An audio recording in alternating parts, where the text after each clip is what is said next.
Oh, hey, Lonnie.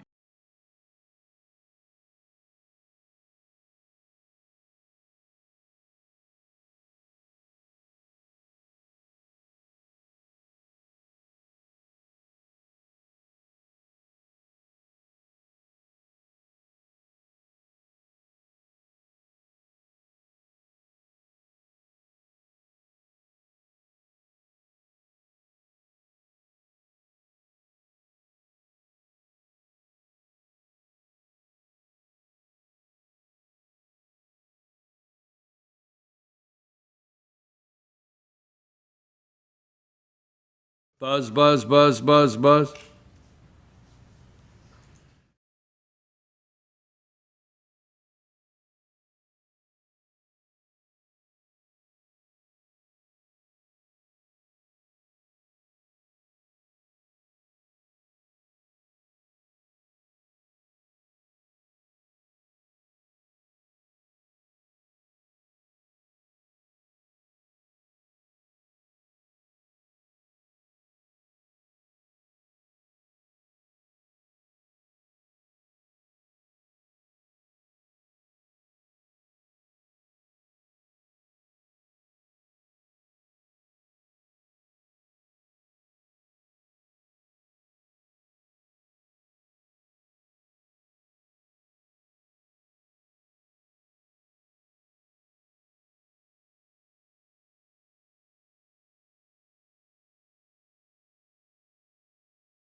Hey, folks, good morning from Circuit World in Blue Ridge, Georgia.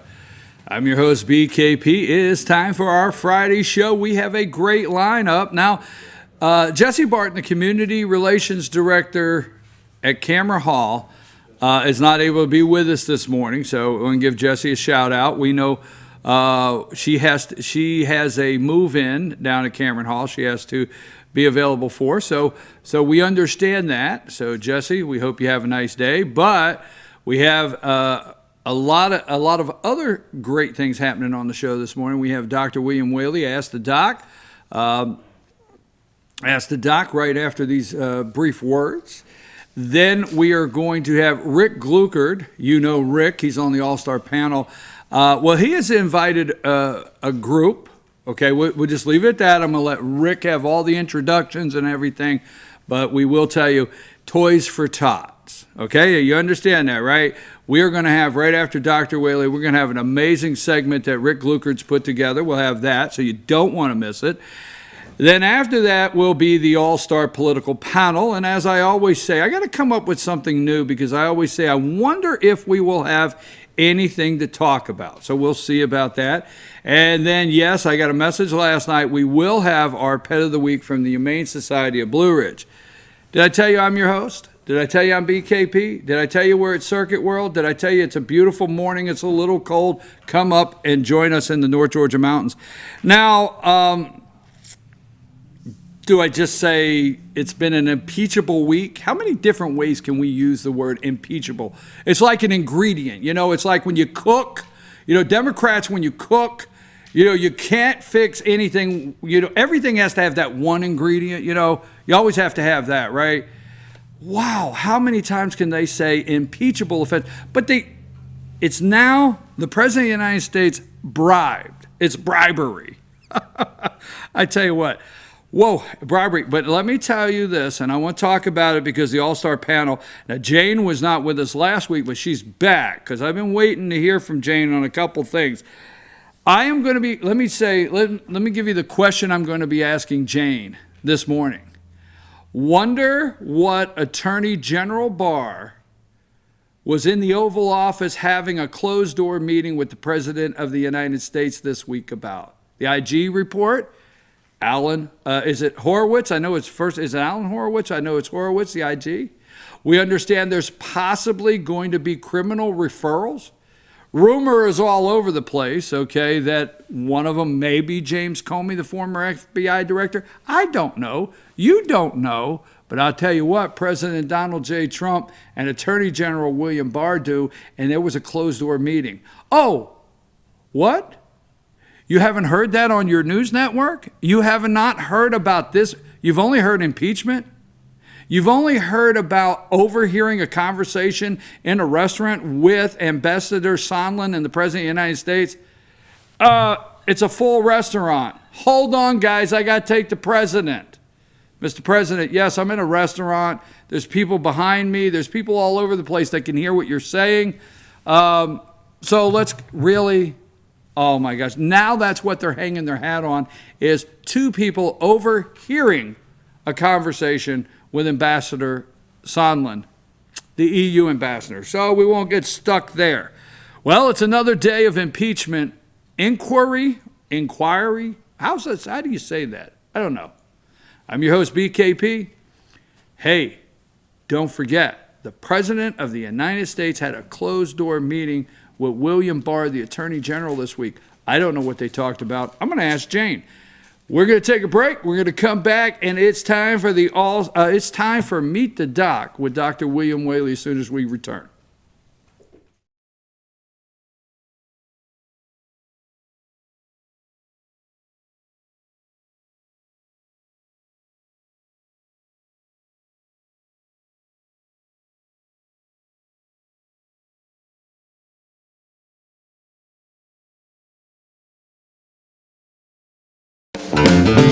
Ace is your healthful place for paint and home goods, tools, outdoor living, and lawn equipment. But did you know Ace Hardware of Blue Ridge is a little bit more?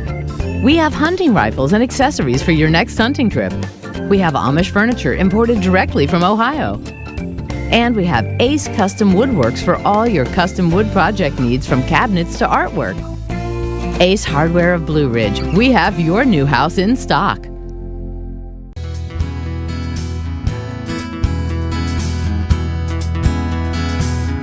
Hello, my name is Chad Watkins. I'm the manager at Larry's Body Shop.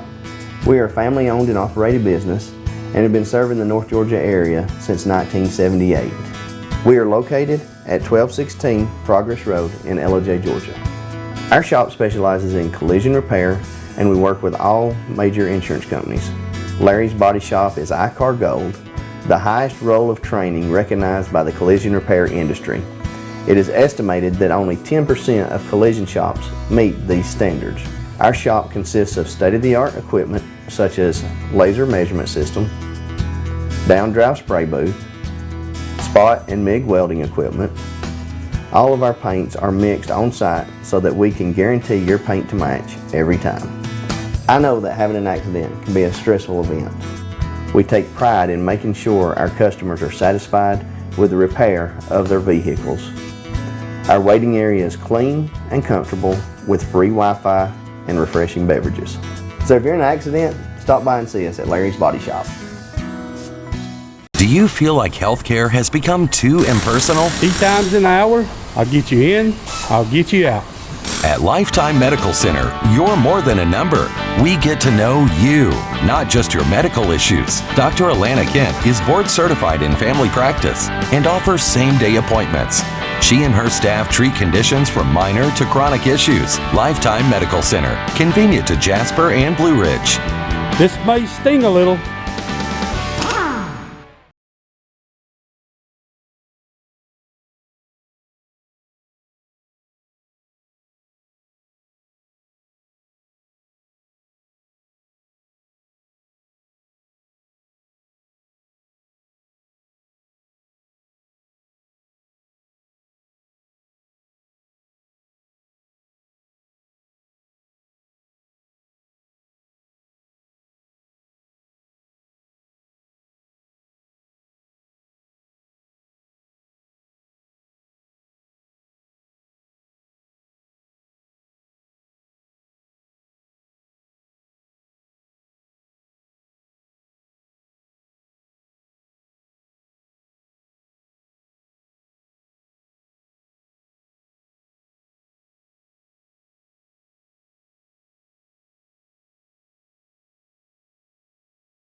Hey folks, we're back. I'm your host, BKP, and we're at Circuit World here at Blue Ridge, Georgia. It's now time for Ask the Doc with Dr. William Whaley. We want to thank North Georgia Cancer Research, affiliated with Northside Hospital, so we appreciate Northside Hospital for bringing this segment to you. Dr. Whaley, we missed you last week, but we do want to say we really enjoy from time to time when Dr. Tidman comes in. Did a good job, didn't he? Yes, he did. Dr. Tidman did an outstanding job, and just really did. We appreciate him. Did he have a joke? Yes, he had a joke. Okay, all right. Actually, But he didn't have the weather report. No, he didn't have the weather report. All right, I won't give the weather report. We're still 6 inches short on the rain. And global warming was associated with record low temperatures all over the South on Tuesday and Wednesday. So the global warming was associated with a really, really, really cold 2 days this week. That was, we experienced a Arctic blast. Yeah, we experienced a global weather event. We have weather events, and I love It's crazy, isn't it? Yes, well, we better move on from It's crazy. So global warming was associated with a temperature of 18 degrees on my porch, and we had a really nice fire in the fireplace, and it's global warming. So go ahead. We missed you last week. Good. I'm going to ask you I'm asking you because I think they want to know, because I think it's very exciting. Where were you at last week? All right, last week was the 150th anniversary of college football games. The first game was played between Princeton University and Rutgers University. So in honor of the 150th anniversary, the NCAA sponsored a football game at Yankee Stadium with Princeton, who was one of the first two participants, and they played Dartmouth, my college. My brother Bob who's the federal judge, was behind me at Princeton by 3 years. And my senior year, Dartmouth was the Ivy League champion. His senior year, Princeton was the Ivy League champion. And last Saturday, Princeton and Dartmouth were undefeated. Princeton was number 12 in the nation in that division below Georgia Tech, and Dartmouth was number 14. Dartmouth beat Princeton 26-10, and Dartmouth went up to number 10, and Princeton went down to number 14.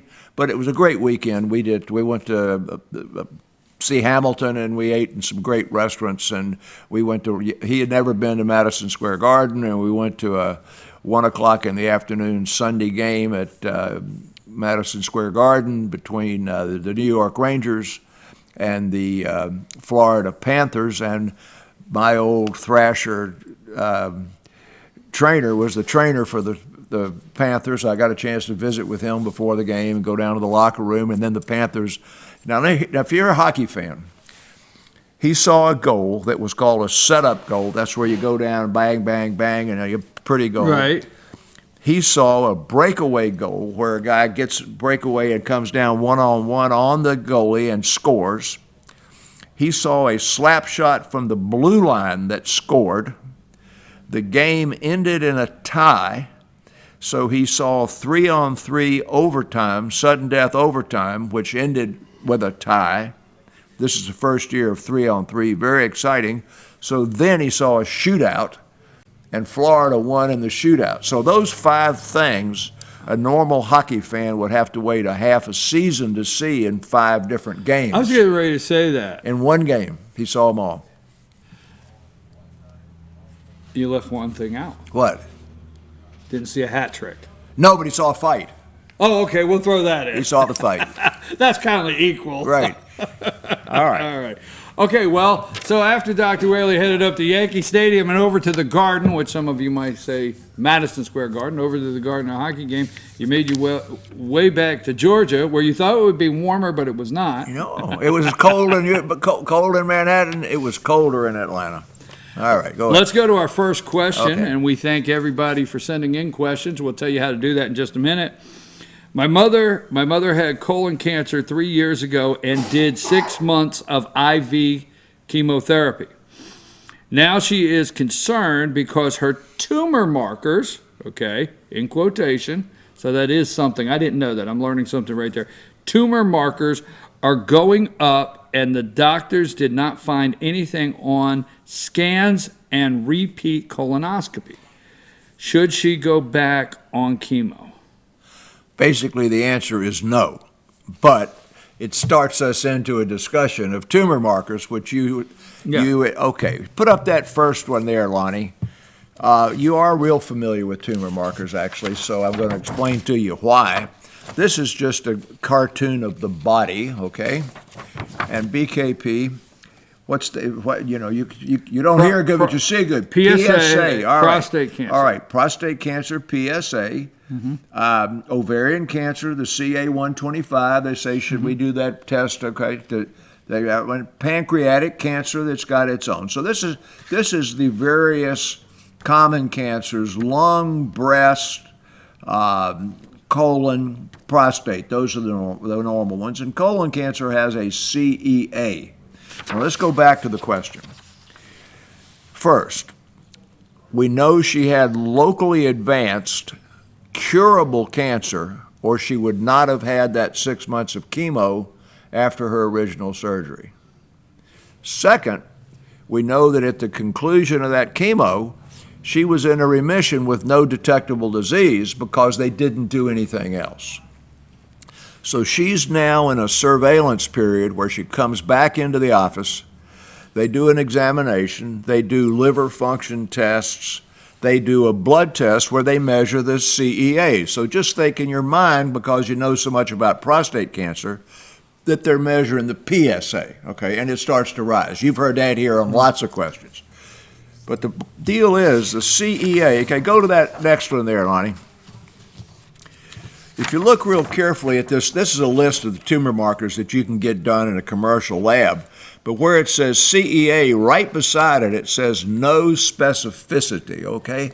That means it's not like a thumbprint, the gloves don't fit, quit, you know, that sort of thing. It's not a proof positive that the malignancy is returning. So if the CEA is beginning to rise, what they're going to do is they're going to do a very careful physical exam. And didn't they say they did a CAT scan or something there? Mm-hmm. And they did another colonoscopy to make sure there was nothing in there. So there's no detectable cancer. The question is, should she go back on chemo? And the answer to the question is no. But she should be very, very careful about continued surveillance and much closer follow-up. So they're going to stay all over her like a dirty shoat. Go to that next one there. It says blood tests. This is sort of the theory behind not only that one, but I mentioned there that the CA, I'll come back to the CA 125 for ovarian cancer in a minute. But this thing here on blood tests, now you've heard these two phrases a lot. What, that phrase? False positive. All right. And that one? False negative. All right. So falsely positive means it's elevated from some other cause than malignancy. Now there's a laundry list of causations. Go ahead and put that last one up that says CEA, and we'll get off of this CEA in just a minute. But if you get, you know, you have to have microscopic vision to read this long benign conditions associated with elevated CEA. What's the first one? Pulmonary, what is emphysema. That? Emphysema. Pulmonary emphysema. Right, okay. Okay. Breathing. All right, what's the next to the bottom? Smokers. So just think about how many people smoke, how many people have some degree of chronic lung disease. So if mama was a smoker and mama has got bronchitis or a worsening of her COPD, that might be the reason. She might have any of these other conditions, bronchitis, you know, she could be having some diarrhea, right. All these GI things over here. And so there are lots of non-malignant reasons why it would be rising. So you certainly wouldn't put somebody, you can pull that one off and we'll leave them all off for a minute. You wouldn't put somebody on chemotherapy because they had bronchitis and their CEA went up. That's sort of the simple answer, right? Right. But you would bring them back in 3 months and do another set of liver function tests, and if the CEA is still up or going higher, you'd scan them again. In other words, you're going to stay all over this patient like a dirty shirt until you can say, the CEA went down, the bronchitis went away. So it's an indicator that you need to have much more close follow-up, but it does not mean that mother's cancer has come back. You got that one? Right. All right, so now we're going to get off of CEA. Let's go put up the next one, which is ovarian cancer. All right, now people keep asking the question about, and this was repeatedly questioned, should I have a CA 125 done to screen for for ovarian cancer? And the answer I give them 100% of the time is no. Go get a pelvic exam, have a pelvic ultrasound, but a blood test is no way to screen for ovarian cancer. So when you get over here to non-cancer causes, you've got everything from pleurisy, another one of these. I got cough and pneumonia sort of thing. I've got an infection in my pelvis. I've got things wrong with my lung or my GI tract. And so the CA 125 associated with all these other things can be elevated so that if you're using it, you think you're using it to screen for ovarian cancer, it's going to lead you down a pathway that you don't want to go, where you're going to end up having a whole bunch of tests that may come to nothing, and it's going to give you a whole bunch of worry, and the idea is never do it. So now let's use it purely with somebody who had ovarian cancer. Now this is a much more specific one.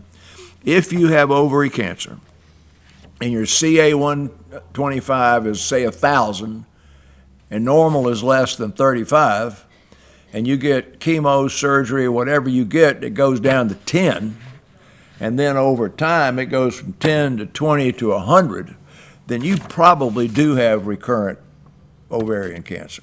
That CEA, not that way. Now, the last one we've talked about a bunch of times. We've had so much interest in pancreatic cancer because of, what's the guy's name? The Wheel of Fortune guy and all of that. Alex That's it, Alex Trebek. Okay, so in the last 6, 8 months, 3 or 4 months, we've had 4 or 5 questions about pancreatic cancer. The marker, you remember, as a matter of fact, his headline was that his markers had gone up and that he was taking a week off to go back to get some tests. And then it said his disease had recurred and he was going back on chemotherapy. So here's what happened to him. His CA19 went up. Right.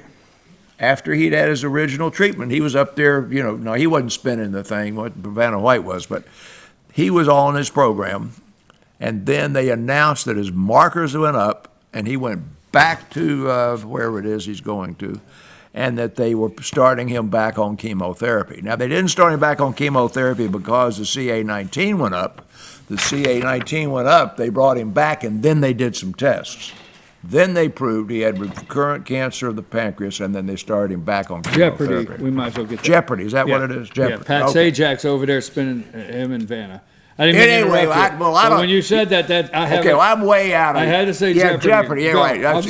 right. I'm way out of. I'm way out of. I watch. No, I feel I got a question. I watch Fox and Sports on television. I feel I got a question right. You got it right. You got it right. All right. So basically, this is a great question, but what it really tells you is, for families and patients, when you're being surveilled by a professional, and the markers are changing, don't go jump off the Brooklyn Bridge, but stick with that increased surveillance until they say, yes, you have recurrence, then let's treat it.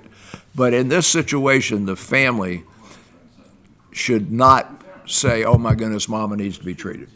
It's got enough of that. So, because I think when cancer, when we just say cancer, reoccurring, the tumor markers, I mean, some of us get into hurry up, we have to do something. That's correct. That's right. It's sometimes for us out here, it's hard to say cancer and patients in the same sentence. But hurry up and wait. You know what right. Yeah, remember hurry up and hurry wait, up right? And wait. So, yeah. okay, I got it. So what you want to do here is hurry up and wait. Okay, we want to thank North Georgia Cancer Research, affiliated with Northside Hospital. We appreciate Northside Hospital for bringing this segment to you. If you want to send Dr. Whaley a question, you can send it to info, I-N-F-O, at fetchernews.com. Put in the subject line, ask the doc, and as he always says, the more detail that you give, whether you want to or not, age, male, female, I've got 3 kids. It doesn't matter. Right. Anything like that, right. You could drill down. I can. With the answer. We want the answer, right. So number 2. Now, while he's answering this question, Lon, put up that first one on the next one. It's you won't be able to learn what the question is by just seeing the picture. Okay. My sister is getting over chemo for stage 3 triple negative breast cancer and she is to get radiation. She wants to get reconstruction when radiation ends, but all the doctors tell her to wait. Some say a year, some say a while. What is best? Okay, this is a complicated issue in that there has been so much publicity about mastectomy and reconstruction of the breast, and the poster child for that awareness is on the screen there now, and that is, who's this here? I don't know her. Angelina Jolie. Is that who she is? That's who this is. I don't keep up with this. Well, I don't either, except she was married to Jane's good friend, Billy Bob Thornton. Yes, I remember. And she has done as much by her open discussion of her condition to help with genetic testing for breast cancer, people going public with their families about what they're doing, and also the idea that you can be reconstructed and be back to a attractive woman. All right, put that next one up about the breast cancer reconstruction myths. The deal with her breast cancer was she did not have breast cancer. She had a positive gene for breast cancer. Remember that? Which treatment is taking off the breast. So she was not being treated for breast cancer. She was having prophylactic breast removal. So there was no chemo involved, there was no radiation involved, and they could carefully plan with plastic surgeons simultaneous reconstruction. So you're really talking about a period of one operation, big operation. Then you're talking about one period of recovery, which can be, let's say, she's wearing a bandage for 2 weeks and she's back to doing most things in 6 weeks, and she's recovered enough to play baseball or anything else in 3 to 6 months. So her as a poster child gets you aware, but it does not apply to these cancer patients. Okay, put up that myth thing there, because this is really, we're going to go down the myth side here for just a minute. It says you must wait after a mastectomy before you have breast construction. That's the myth. Fact is, immediate breast reconstruction can be performed at the same time as mastectomy. That's true, particularly in people like her who didn't have cancer, or people who have early stage breast cancer that do not have to have radiation therapy and who had only hormonal or chemotherapy. Now, the issue about the radiation is that if you have the breast reconstruction, it is going to have to be done before radiation therapy.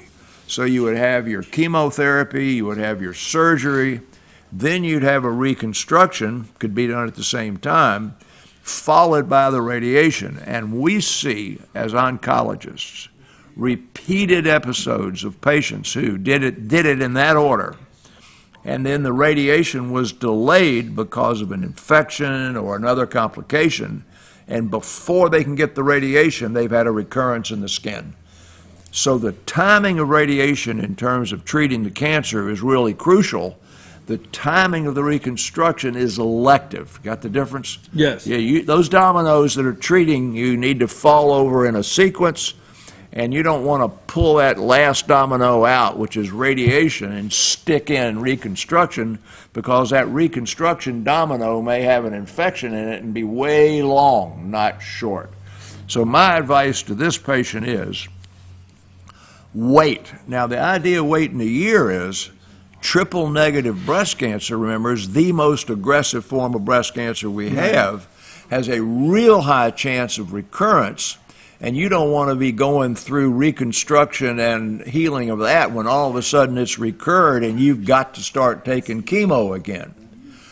And after you've had radiation therapy, the field is not appropriate for planting. It's sort of fallow because of the radiation and the radiation skin change, and you are going to get a much better cosmetic result by waiting until the radiation has healed well, and that generally is a year. Okay, now show that next one there. We're going to do this kind of quick, and then we'll get into the news. But talking about reconstruction, this picture here, this is a patient who's had a mastectomy. They have enough abdominal fat to where they can make an incision and then roll that fat up there, and they are reconstructing that breast out of that patient's own tissue. This operation was invented by Carl Hartramp, who was an Atlanta plastic surgeon. He's now long dead. But that is the most common reconstruction done in the United States on patients who have a little bit of extra abdominal tissue, and most of our patients do. Go to the next one there. That's the breast reconstruction with the expander. This is what you're seeing done more commonly now in patients, particularly if they're a little bit lean at the time of their operation. And then right underneath the skin, they put a balloon type expander, and then you see that butterfly needle stuck in there? Then every few days or weeks, they put more and more tissue into that expander so that it stretches the skin and stretches the skin. Otherwise, that skin's flat, tight up against the chest wall until it's the size that they need for the cosmetic result that they're looking for. So lastly, we'll put up this last picture there that shows, and the title at the top of this says Drain Tubes from Hell ×4. This is not a simple operation. This isn't like going and getting your teeth cleaned. When they have this is that picture right there. That's the incision. You can see there's a mound here. On this side, they say expander and alloderm. In other words, they put some other stuff in there. You'll see two tubes coming out of that chest wall right there. You see those two tubes? Yes. They're draining this material under here. This is a process that goes on for weeks and weeks and weeks and weeks and weeks. And it hurts when you're expanding the breast with that tissue. You'll notice there's no nipple there. You can pull that down now so people don't have to watch it while you eat breakfast. But then the reconstruction, after you've got it out to the size you want and they got the implant the size you want, then you've got to make a decision about what else you're going to do. There's three things you do. Many people leave it alone because all you're looking for is the shape, looks good in a brassiere. It doesn't have to have a nipple on it. If you want to have a nipple on it, you can do that two ways. You can tattoo it so that it's just like you just got the tattoo on there, so it doesn't have any form to it. Or you can actually construct one out of tissue you take from other parts of the body. It's not where you take it. And that then becomes another operation where you've got to build that up. So the breast reconstruction question sounds simple. Kind of like you're going to go in there and it's going to be like cleaning your teeth, and mama wants to do it, or mama or sister or whatever it was, wants to do it right now. And is there any reason why she shouldn't do it right now? I hope I've outlined that, first of all, you're treating cancer here. This is not an elective breast augmentation. So remember, this is cancer we're treating.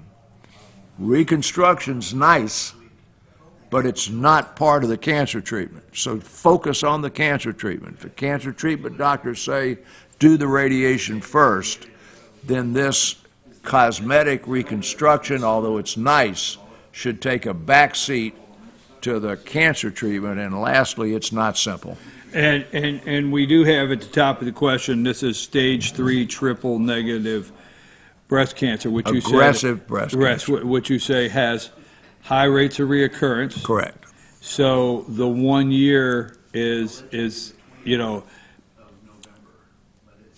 somebody not unreasonable. It's not your doctor's not telling you, and wait a while. Yeah. Well, wait a while. They have their reason. They have a reason, right? Well, first was I said, and you don't want to go through that and then have a reoccurrence after you've done all Right, that. and you also because- don't want to go through that too early and not have a reoccurrence and have the radiation then make the Right. healing bad and then end up with an infection. You can see how tight that thing Yeah, is. it just looks- You it can looks- imagine you could slough that thing in a heartbeat and that incision could get infected. So, Absolutely. yeah, so anyway, you don't want to follow the doctor's advice is basically what I'm telling you there. Good question this morning. We appreciate all the questions you send for Dr. Whaley. Ask the doc. Send them to info@fetchyournews.com. Info@fetchyournews.com. Put in the subject line, ask the doc. Send that to us.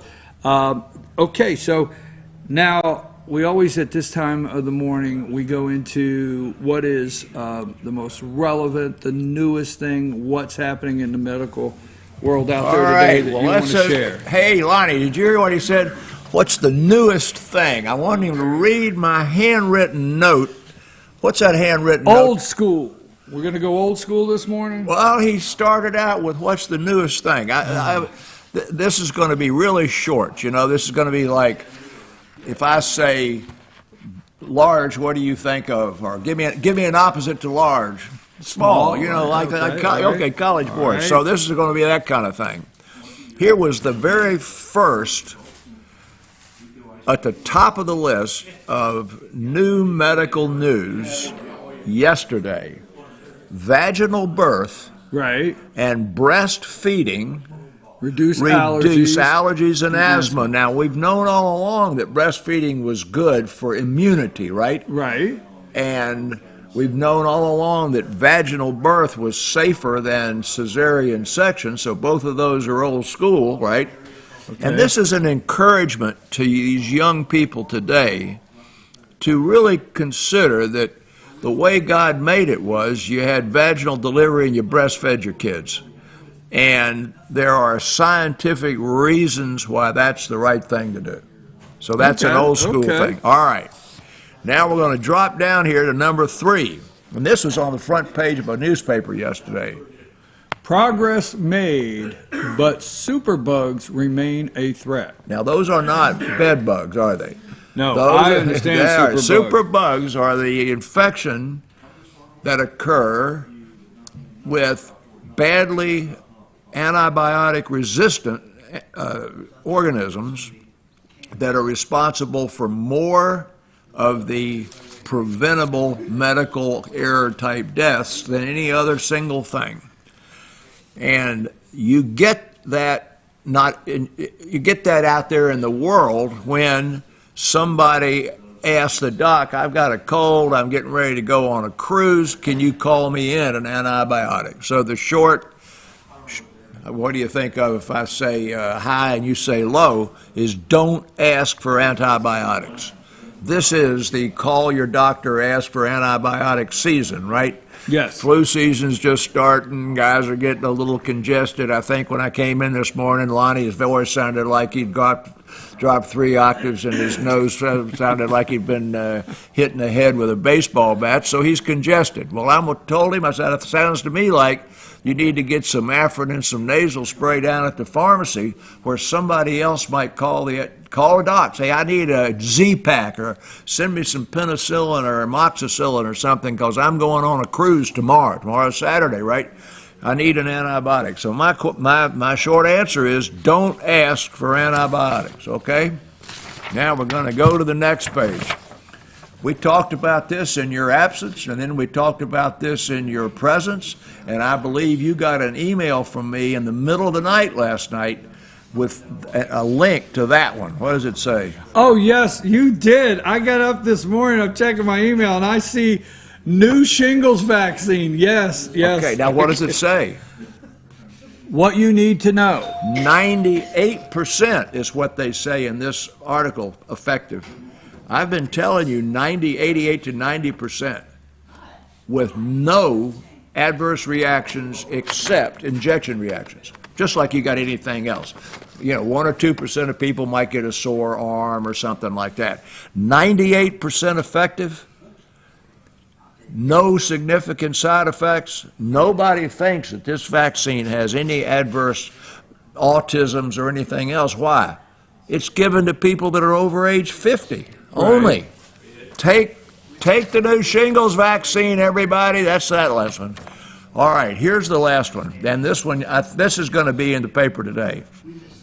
Lung cancer report delivers good, bad news. Good news and bad news. Okay, the good news is only 14% of American adults are now smoking. Good news. That's 30 million, however. The other good news is that the survival rates are substantially improving. So the new early detection test, we talked about that here about 3 or 4 weeks ago, which is the low dose spiral CT in people with a long cigarette smoking history, are detecting lung cancer at an earlier stage that is better cured.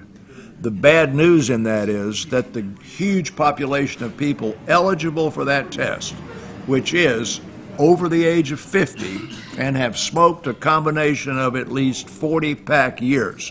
So that means a pack a day for 40 years or 2 pack a day for 20 years. Only about 15% of those people are getting screened. So if you were a smoker, if you're over 50, if you had at least, take the number of packs a day you smoked, and if you're up to 40 pack years, you go ask Dr. Tidman or somebody to send you for that test. If you're smoking now, quit, don't vape. And if your kids are vaping, make them stop. But that's basically a good news report. And with that, we'll quit. I got a quick question. Now I know Rick's over there with some guys. Marines. Hoorah! All right. So Rick's over there with some guys getting ready to come in. We got a great segment coming your way just a second. Tell me where I'm wrong here, because I only caught this in passing and did not get to really spend some time reading on it. Was there a lung transplant this past week? Yes. On a vaping vessel. A vaping? Yeah. Yeah. Yes, bilateral lung transplant. What is that? I mean, I know it sounds like, you just take the lung out and put it back, but what is it? All right, it is. Actually, the lung's fairly easy to transplant because you think of if you just look at a lung, you got to be able to hook it to the tubes. You got to be able to hook it to just a minor amount of arteries and veins. But some guys got to die on a motorcycle or got to die being shot in the head to be able to donate those lungs, right? Right. So a vaping patient with end-stage vaping lung disease had a lung transplant this week from somebody who had a motorcycle accident, got shot in the head. And lung transplants have not been around as long as kidney transplants, liver transplants, heart transplants. They're a little bit harder to maintain the rejection from because there's so much immunity in the lung. But I have a patient who was an airline pilot who had lung transplant 18 years ago and plays golf and does everything. He's not eligible to fly an airplane, but he does everything you and I do and has normal function, and he has not had any rejection problem with his lung transplant. Dr. Whaley, I appreciate it. Again, Ask the Doc with Dr. William Whaley. I want to thank North Georgia Cancer Research, affiliated with Northside Hospital, for this segment. We appreciate you very much. Also, our YouTube channel, FYN TV, Fetch Your News YouTube channel. You find the playlist, Ask the Doc, the answers this morning. You can find them there. You can share them with family and friends. If you were watching this morning and say, oh, I know so many people that really need to hear the answers to these questions, you can find them on our YouTube channel. Again, FYN TV, Fetch Your News, playlist, Ask the Doc. Appreciate you very much. Send a question, info at fetchyournews.com, and put in the subject line, Ask the Doc. And we got to go because every year Rick puts this together and has a segment, and we're excited about this morning. We're going to tell you what it is. We got some great guys that are going to come to you and talk to you about Toys for Tots. And if you don't know what that is, you're getting ready to find out right on the other side of this break. What a great show we have today. Yeah, and you got your expert panel to talk about that. Oh, I got some. Yeah, you know who I have questions about for. the peach pie, right? Yeah, you know who I have questions for. Impeachment pie. Yes, yeah, everybody. It's the ingredient everybody has to have. It's called impeachment, right? Take a break. We'll be right back.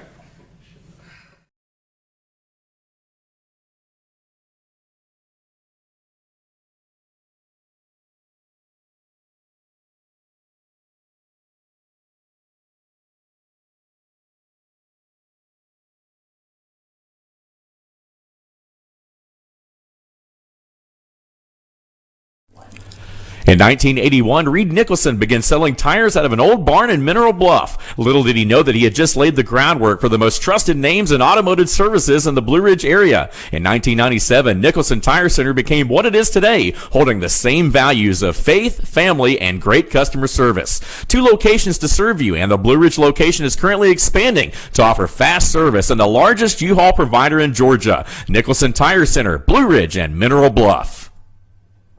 Circuit World has complete queen bedroom packages at amazing prices. Get this queen bed, dresser and mirror, 1 nightstand, bedding set, and free 32-inch TV, all for only $1799.99 or $129.99 a month.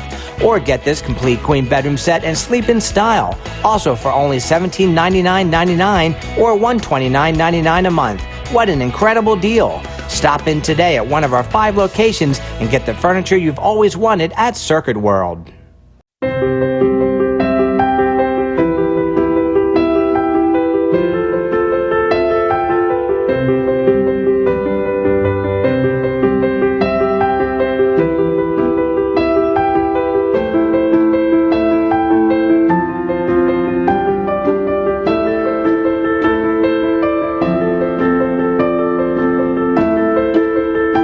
North Georgia Diamond is your source for diamonds in North Georgia. I'm Jeff Riblett, President of Asset Protection Group. As a certified financial planner and with 20 years experience, I've helped thousands of families and business owners create a tremendous amount of wealth. Fortunately, most of that wealth has been protected. Don't allow an unforeseen life event, such as a nursing home stay or the next market meltdown, destroy your family's wealth. Be smart. Call me. Let's determine how best to protect your assets and preserve your wealth.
Hey folks, we're back. I'm your host BKP, and we're here at Circuit World in Blue Ridge. Now you know Rick. If you're new to the show, you now know Rick. Yes, absolutely. If you watched last week, you know tense, right? Past tense, present, right? Rick has invited some friends along this morning, and he does this segment every year. And I'm going to defer to you now, Rick, to introduce our guest. And I think you're catching on back here in the backdrop, our box, what we're going to do. So Rick, take it over. Bruce and I Bruce and I and our wives and several other folks had the privilege of joining the Marines to celebrate the 244th? 244th. Is that birthday. right? That's correct. 244th birthday at the North Georgia Technical College the other night. And I think it was about the third time that you've had that event? Fifth time, sorry. Fifth time. Well, I can tell you unequivocally that it was the best job that these gentlemen have ever done. And when I say gentlemen, I truly mean that. These are friends of mine. Firstly, Jim Brumelo and Dale Green. They also have served our country in the Marine Corps. Once a Marine, always a Marine. Absolutely. Captain Jim Brumelo. Correct. And Lieutenant Colonel Dale Green. They have another mission that they are currently in the process of fulfilling, and that is being members of the Blue Ridge Detachment 1438 of the Marine Corps League. Is that correct, gentlemen? Correct. They every year they put together Toys for Tots in Fannin County, and they serve, I don't know how many, but we're going to learn this from Jim. They're the co-area coordinators for Toys for Tots. And Jim, you guys have been with us on the show when I've had the pleasure of sub-hosting for Brian, and you've told the story, but it can't be told enough. Well, Toys for Tots actually started in 1947 at Camp Pendleton, when a major's wife handmade some dolls and was trying to figure out a way to distribute those dolls to people who might need them, and they couldn't find a way to do it. And that was the inception of Toys for Tots. Now we have 800 locations. The annual budget for Toys for Tots is in the millions of dollars, and the children served nationwide is in the tens of millions.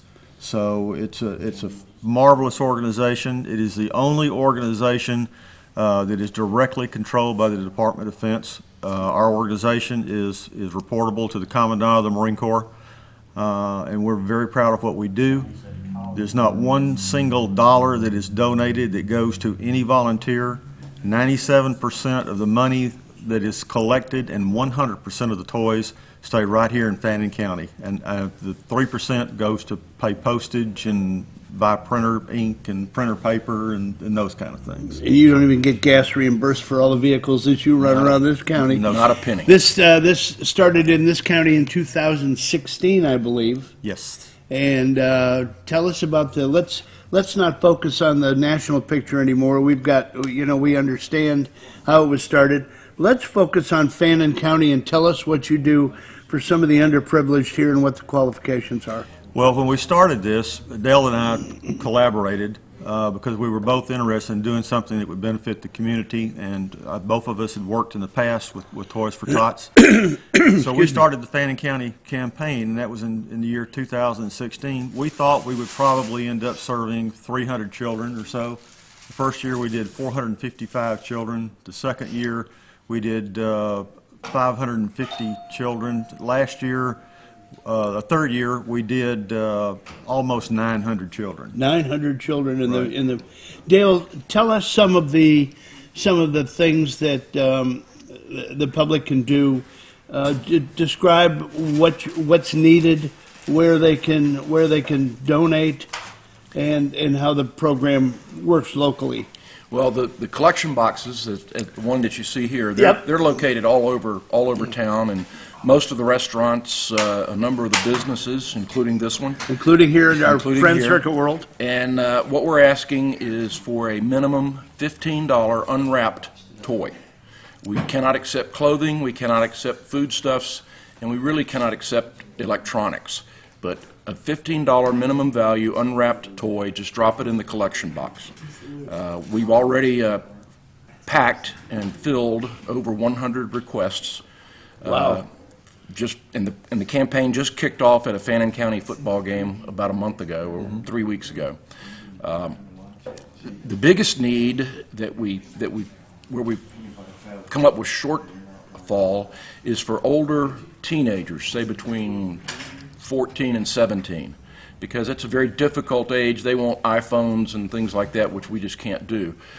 But our biggest need would be toiletry items for both boys and girls. Oh, so that's considered? We can take toiletry items, hair dryers, curling irons, razors, electric razors, earbuds for 14 to 17-year-olds. I think you hit a popular one there. Earbuds. Yeah, exactly. Can't go wrong with those, right?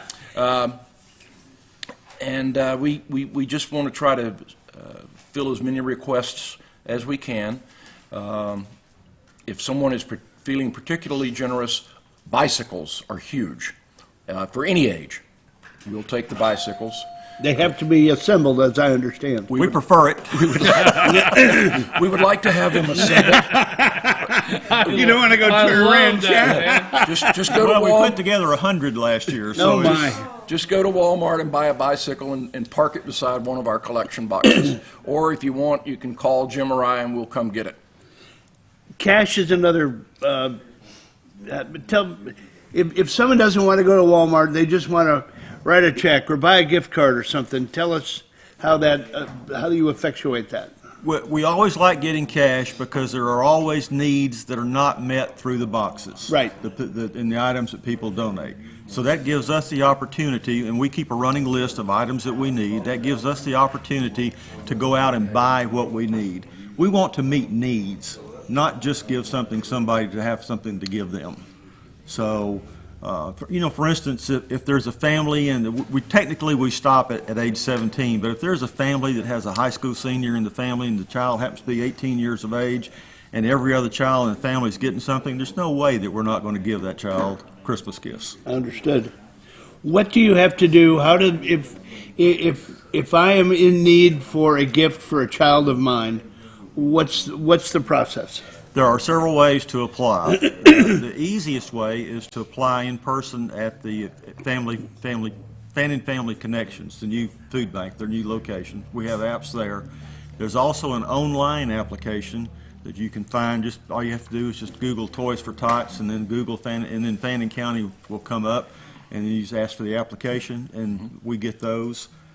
We could handle those that way. Brian, would we be able to put a link on the Fetcher News website? Yeah, I was thinking through that. We need also all the locations all the drop-off locations. Let's get a link that we can actually put to this segment also. When people go and watch this segment, we can put it underneath things like that. But and they could link to find that application. Absolutely. We can give you a list. Fetcher News. We can give you a list of where all the collection boxes are located. Because that's what we'll be glad to help. That's our way of being able. We support you. We'll be glad to help. Now, one thing I want to do before we close is this is Fannin County. I don't remember the number of locations or that you have across the country that are involved. Is there an overall web address? Because we have viewers in Florida. I mean, we have a lot of viewers in Florida and things like that. We have viewers that across the country might be somebody out in California, right? Florida, so Michigan. right. So is there a national way to get involved? If you go to Toys for Tots, just Google Toys for Tots, it will come up the national website. Okay. And then it will ask you, do you want to go to a local website? Hopefully they'll come to Fannin County, Georgia. Right. I'll say that again, Fannin County, Georgia. And then it will give you the opportunity to donate online. We want to meet needs in Fannin County, Georgia, but I like what you said a minute ago. Your goal is to meet needs. So our goal is to meet needs. We've got needs everywhere. Yes. And so we appreciate that. Anything we're forgetting this morning? No, I think so. I've had the pleasure of having these guys, like I said, on the show, and this is a little part that we feel that we can do to try to help to get the word out. And we very much appreciate it. I know you've got a couple other gatherings coming up. You've got our single biggest day is the Friday after Thanksgiving. Okay. At Grumpy Old Men. Yep. And there will be live entertainment. We will sell burgers and brats, and We may have some silent auction items or a live auction. That's our biggest single day for collections. Wonderful. Well, we wish you guys the best. Have a great season. We appreciate what you do, and we appreciate your coming on to share your story with us this Thank morning. Thank you very much for the opportunity. Yeah, thank You you. are welcome. Thank you, You Brian. know what, folks, I think we all should make a little list, I have one, of things we love to do. I really do, things you love to do. And I tell you, on my list is something that really I get emotional about is every time I love the opportunity to say thank you for your service. I love that. When I see men and women wearing their hats, sitting and eating a meal, I just love to get up and say thank you for your service to this country. And this morning I especially want to say thank you for your continued service to your community. All right. Wish you guys well. We're going to have all the information on FetcherNews.com. Thanks for bringing everybody in. We got the box here. It will be at Circuit World in Blue Ridge. And again, we'll get all the locations for you. Again, you guys have a great day. We're going to take a break, and then it's time for the All-Star Political Panel. Okay, I got to regroup. I got chills. Lonnie, take us a break. Thanks.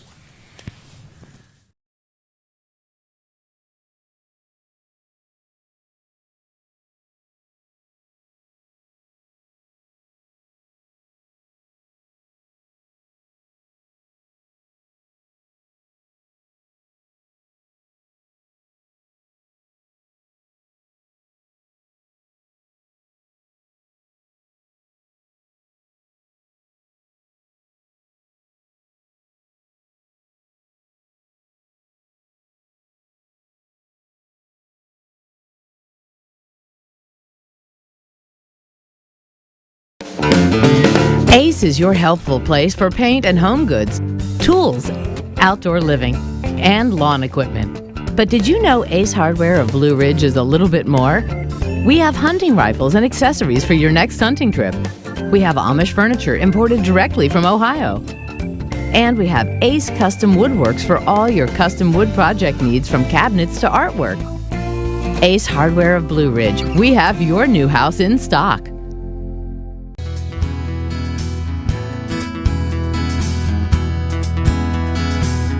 Hello, my name is Chad Watkins. I'm the manager at Larry's Body Shop. We are a family-owned and operated business and have been serving the North Georgia area since 1978. We are located at 1216 Progress Road in Ellijay, Georgia. Our shop specializes in collision repair, and we work with all major insurance companies. Larry's Body Shop is ICAR Gold, the highest role of training recognized by the collision repair industry. It is estimated that only 10% of collision shops meet these standards. Our shop consists of state-of-the-art equipment such as laser measurement system, down-drive spray booth, spot and MIG welding equipment. All of our paints are mixed on-site so that we can guarantee your paint to match every time. I know that having an accident can be a stressful event. We take pride in making sure our customers are satisfied with the repair of their vehicles. Our waiting area is clean and comfortable with free Wi-Fi and refreshing beverages. So if you're in an accident, stop by and see us at Larry's Body Shop. Do you feel like healthcare has become too impersonal? 8 times an hour, I'll get you in, I'll get you out. At Lifetime Medical Center, you're more than a number.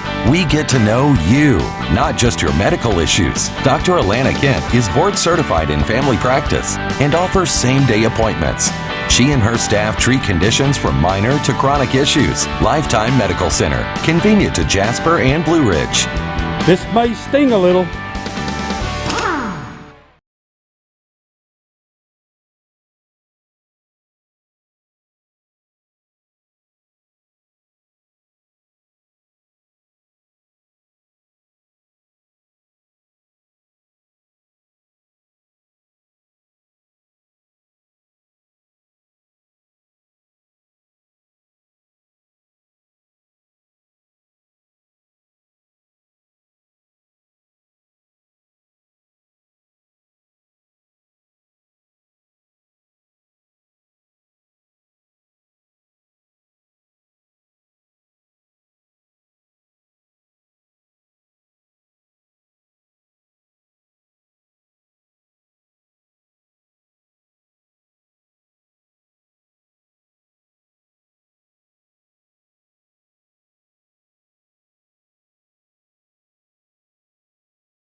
Folks, we're back. I'm your host, BKP, and we're at Circuit World here in Blue Ridge, and it is time for the all-star political panel. I don't care what kind of faces they're making back there. I know you, this group. They're already I know what they're doing already. Jane, glad to have you back. I have questions for you. Jane, Rick, and Bruce. Now. Not now. Should I say impeachment?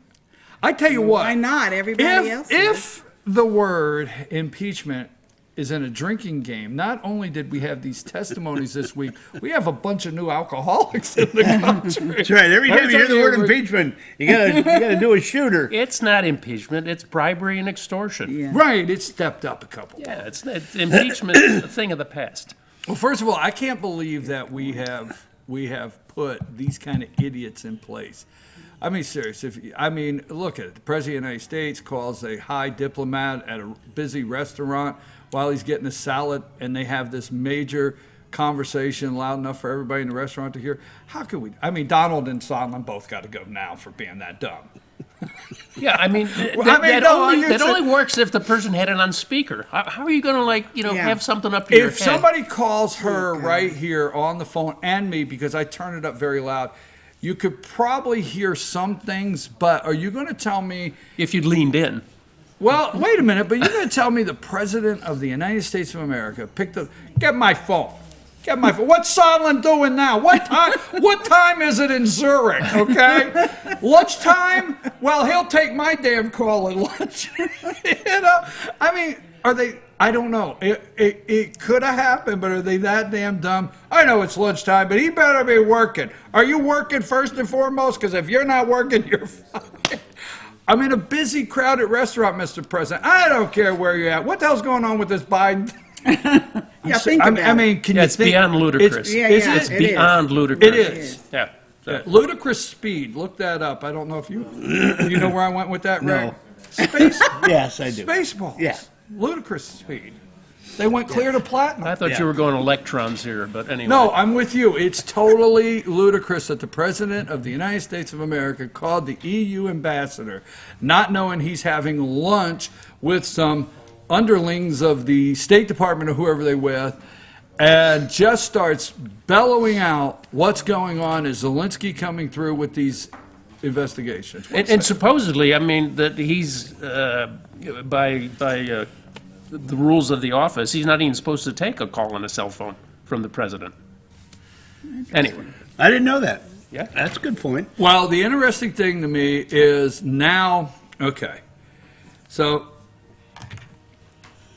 in front of the world, how many of you wasted half of your beautiful day that you could have been doing something watching impeachment? Now admit to it, whether you did or not. How Rick?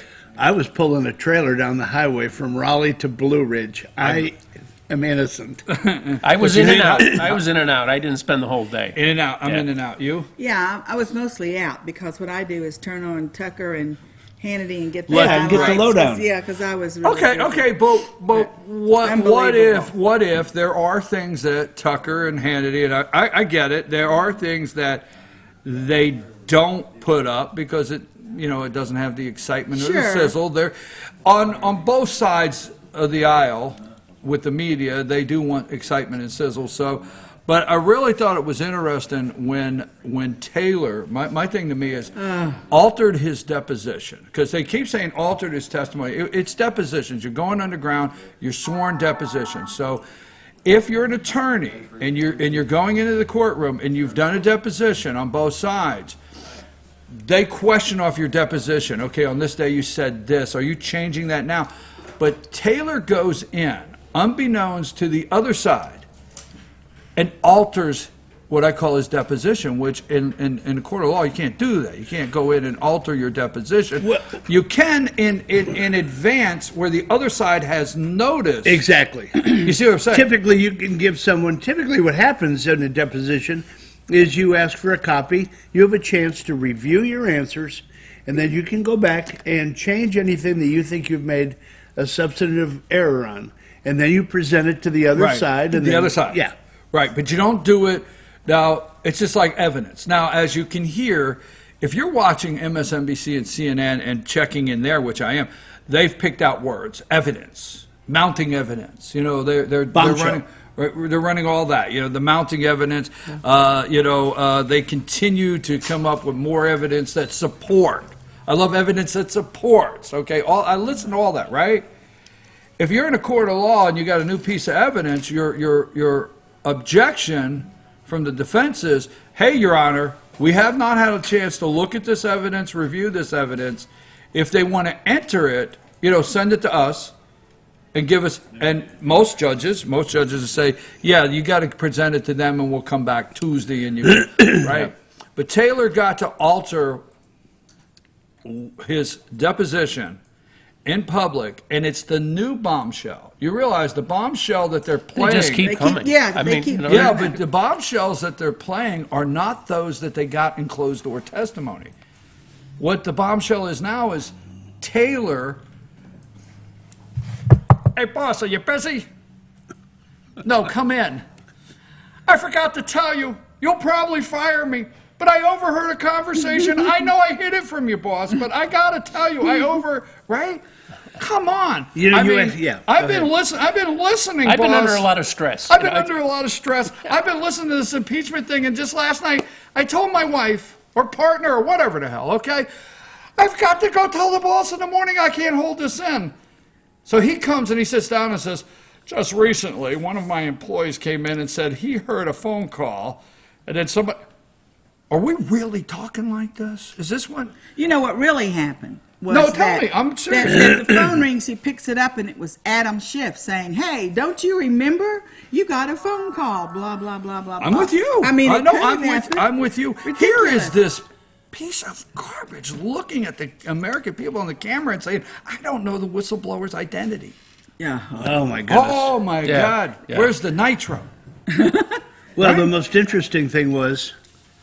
That's the question. Schiff saying that he is going to stop anybody before they get to the point of mentioning the name of the whistleblower. How is he going to do that if he doesn't know who the whistleblower is? Oh, this guy has blown his cover of whatever. All right, I like what you said, so I want to go with that.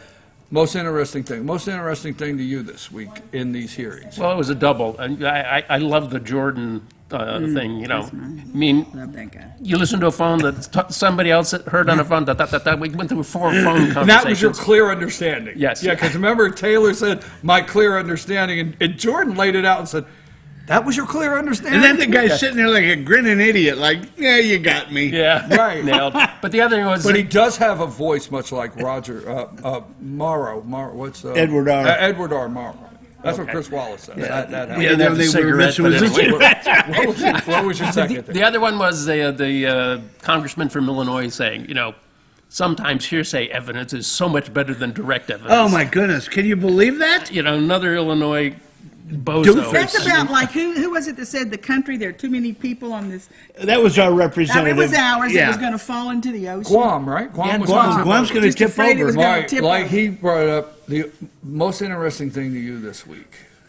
The way Rick laid it out, I like it. What was the most interesting thing to you? Well, I'll tell you, when I forget who he is because I don't have a good memory, but it's the one who was going to run for something, our side, and he said something, and then Schiff said, wait, that's not the way we're going to handle this. That's not the rules. Remember that? And he said, well, what are the rules then? If I need to be appraised, if I can say this, I've answered the question, and he said, but you haven't answered it just went on and on and on, and it ended in Schiff saying, answer the question. I mean, this guy, I don't know if he's this stupid. I really don't know if he's that smart.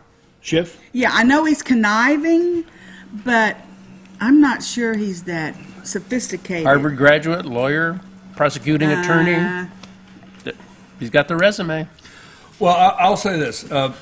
Two things. I watched Jim Jordan, loved every bit of it. That was the question that I would have asked when you said, how much time did you spend? My question would have been, how many times did you watch the 7-minute segment that Jim Jordan did? Well, did you watch it more than once? Yes. Well, wait a minute. There was 2 things. Okay, I loved Jim Jordan's Is it Ratcliffe or John Ratcliffe. out of Texas, right? Sat right in front of Yeah, him. that's Devin Nunes. Okay, I like that. But interesting enough, the guy that keeps coming up as would vote for, he's retiring, Will Hurd out in Texas. Okay, the Republican from Texas. A lot of people don't like him, I guess, on our side of the aisle or where we're at. But I did like his questioning. Okay, he laid out. I did like his questioning, and he's not the flamethrower. He laid out, you know what? They got aid in 17. They got the aid package in 18. They got the aid package in 19. He did a good job with that. I enjoyed listening to him ask that question, did we not send the aid?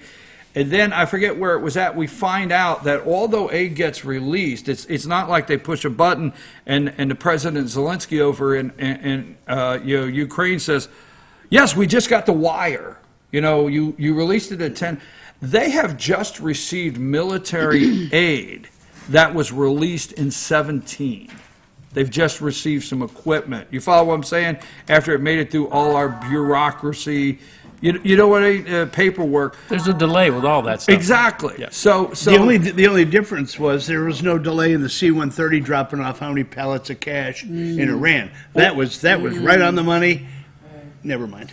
No, I'm going to say it like this. I was on a roll going somewhere until you Spiked. Appropriately interrupt me. There's a good interrupt. You appropriately. That was appropriate. But where I'm going with that is now you listen to the media. So we know that aid that was released in 2017, right? There's military equipment that's just showing up. Now let's flip that over.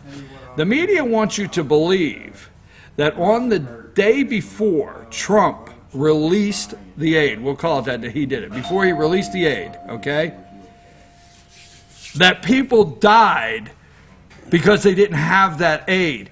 The aid that's been released in 2019 that they're talking about is going to go through all kinds of bureaucracy and channels. It's not getting there.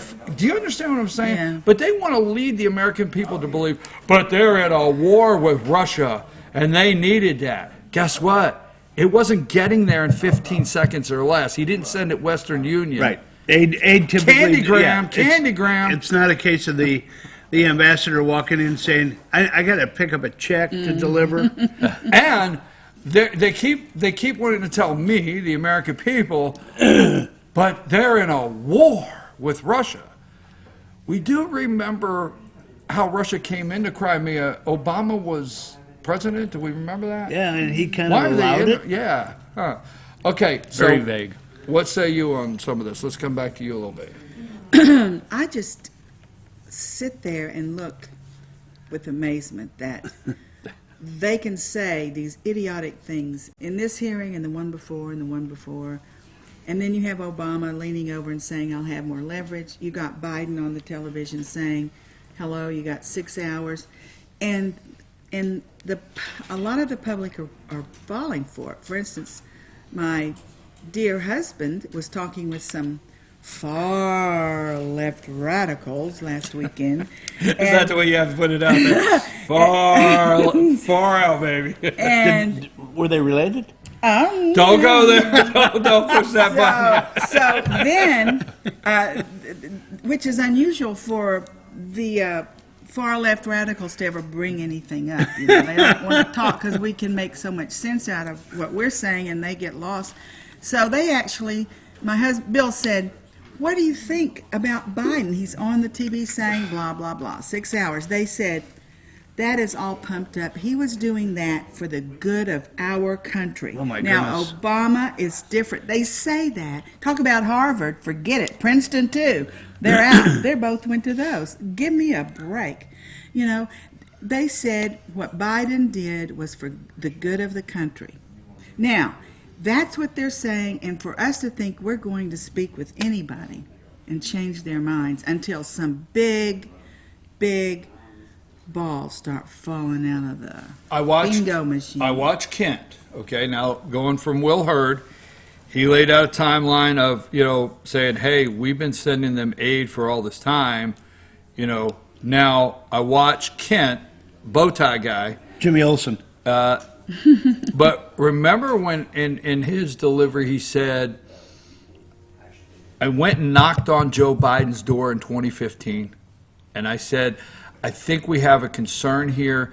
We have a very corrupt oligarch that has been, now this is not quote, but it's close, so you go find it. We have a very corrupt oligarch that has been sent out of the country. I forget the words I'm saying, but he's on a lockout, and we feel the prosecutors, and this is not the total time. Your son's on the board. We feel the prosecutors may have taken bribes to stop looking into Burisma. You could find this quote, right? And we think that there is the prosecutor. corruption. What it could there's possibly be conflict of interest. one of the prosecutors that he felt might be on the take the day Joe Biden said you're fired. And this is on record of how concerned we're concerned about corruption. Now, if Bill Taylor did anything, and they all will, they all testify to the level of corruption. What is it, the third most corrupt? They got it listed in the world, this Ukraine. On the corrupt government scale. Right, on the corrupt government scale. Yeah. That's got to be higher. Kent said. Kent said it. Taylor said it when asked. They all will say it. Questioned So let me ask this question to you in America out there. If all of these people could show all this concern that Ukraine is corrupt, why the hell couldn't our president show concern that they're corrupt? Because he's corrupt. Is that too easy a question, or was that common sense, or where did Well, I go wrong? The liberals That makes the did Bill point. ask the liberals? He said, "Okay, you know what Trump did was not for the good of the country." They said that was for personal gain. When he Going when he against said, a "Do me a political favor," opponent? Yeah, I'm That to line? Ukraine. That little thing, that was for political gain. I guess I I forgot go about the figure. fact that the President of the United States is charged with the responsibility of making sure Oh, when he gee, gives foreign aid, when he releases foreign aid, that there isn't any corruption going on. Right. I guess I forgot about that part. Rand Paul said exactly. He said, "You know what?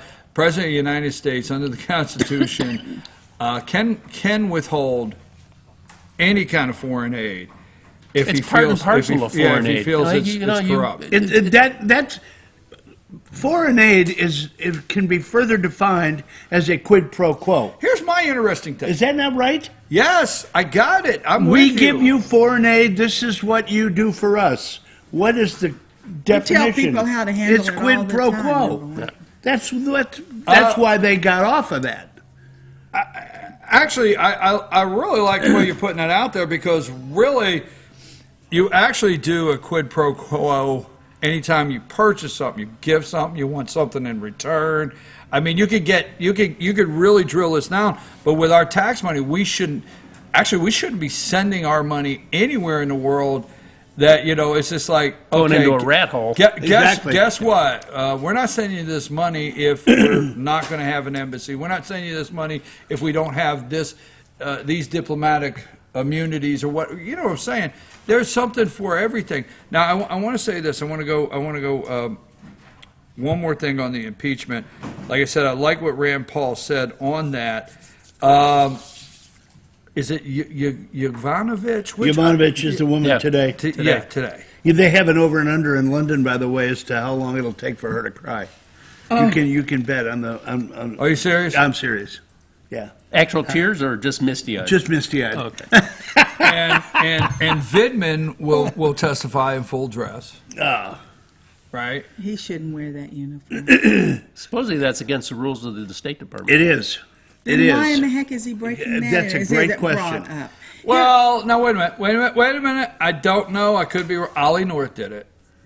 So? We didn't say it was right. I didn't say it was right, but I'm just saying. Was he State Department? No, I'm not for sure.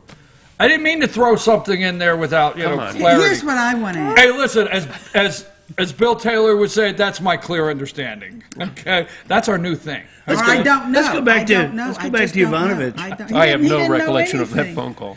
Let's go back to Yovanovitch and Vindman's twin brother. You know what they share? They both have parents that were born and raised in Russia and the Ukraine. They both have a homeland connection. She's a naturalized citizen. She's not a U.S. citizen. She came from Canada via Russia. Did you know that? She's a Canuck? I get it. It's I true. get it. Yes, Vindman came over here 3.5 years old from the motherland. exactly. Mom and dad Exactly. escaped. And so did Yovanovitch, the one that thinks she's the chosen one and she can't understand.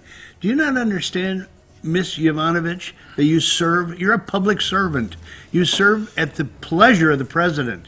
He can fire you for any time, any reason he wants to, not just because he doesn't think you're doing a great job. He can fire you because he doesn't like the way your lipstick goes up and looks like the Joker behind those glasses. I forget the exact words, but somebody on MSNBC, either Minka or Joe or one of their lackeys said, well, what Trump has done is he has disrupted the lives of so many career, Trump's disrupted. so many, Too bad. so many Yeah. career They had it civil coming. servants or bureaucrats that have give their life. And I'm thinking, that's why I voted for him. So he would go That's interrupt further their translated lives. as drain deep the state. swamp. Exactly. Yeah, they're not career state. I mean, they're career swamp, citizens. Yeah. We got to get to a couple things that I want to make sure we don't miss. Okay. Some may say, why do you have to go to murder? Okay, but how do you have a trial without the murder suspect? I mean, how do you, everything I heard the other day, when I say everything, obviously that's a big word, it wasn't every single word, but everything kept circling back around to Burisma. It came out of Taylor's mouth, it came out of Kent's mouth, to Burisma, to why is Hunter Biden on the board? How do you have this trial without the core? How do you do that? Are you talking about what's on TV with Adam Schiff? Yeah, but It's how not do a you trial. not? It's an inquiry. Okay, but all right, whatever. But how do you Let's have be it? precise. How do you have it without Hunter Biden? I can almost say, and don't take this, okay? Eric Charmella is the whistleblower, right? Yep. Okay, and he's a spy. He's not a whistleblower. We're doing that because of me. But realistically, John Brennan. they all John Brennan need to put go him to in there prison. to be a Right. leaker and a spy. Right. So Eric Charmella is a spy. He was in there for one reason, and he heard something, and he ran down the road and found Adam Schiff, associate, that got to Schiff's office just in time to be able to file the paperwork. But all of that, I can almost be okay without Charmella testifying. And don't take, I want to see him, but if Hunter Biden will go up there and sit down. If Hunter, if And they there won't. there would be no inquiry right now if it wasn't about Hunter Biden. Go That's ahead. how the whole thing started. What a lot of people say is that actually Trump wants to be impeached, and take it over to the Senate. And I'm thinking, why in the heck would he ever want that on his life? Keep it going because I want to see if you heard the same the thing I reason heard. is that once it gets to the Senate, anyone can be called that the Senate wants to call, and everything. They won't just have to break these things like Hillary is in child trafficking, whatever.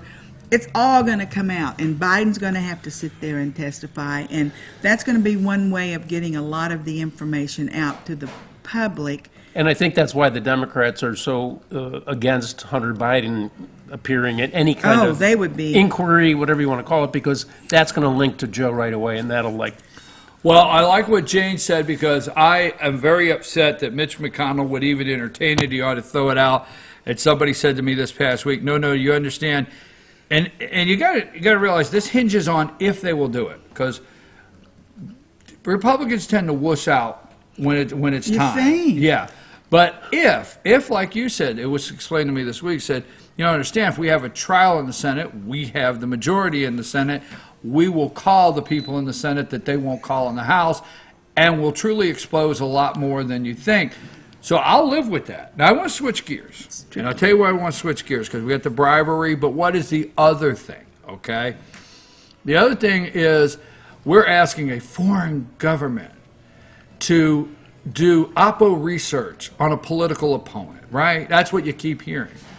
Who could who could hold Biden up and slap him across the chops harder than anybody than what Obama did with Deval Patrick? Like, I just made you think you could do it.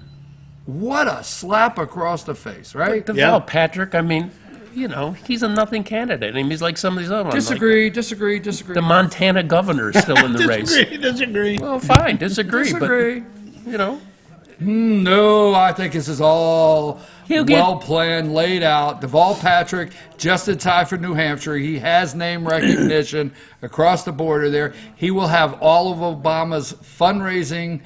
Joe has not done it. Nobody has gotten the big fundraising yet. He will have Obama's staff. He will have, whether it's, I disagree. I think Deval Patrick has been in all the way.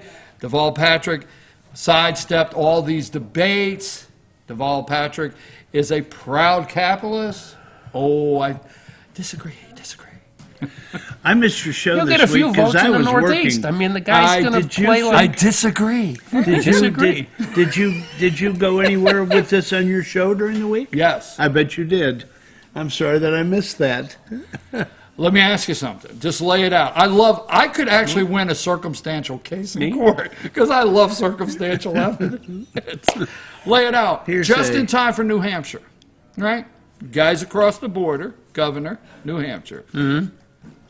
Kicks Elizabeth Warren in the teeth. What have we always said? And I say we because most of us have said this over and over. They don't have a candidate. They don't. They don't. Just in time for New Hampshire. What happens after New Hampshire? South Carolina.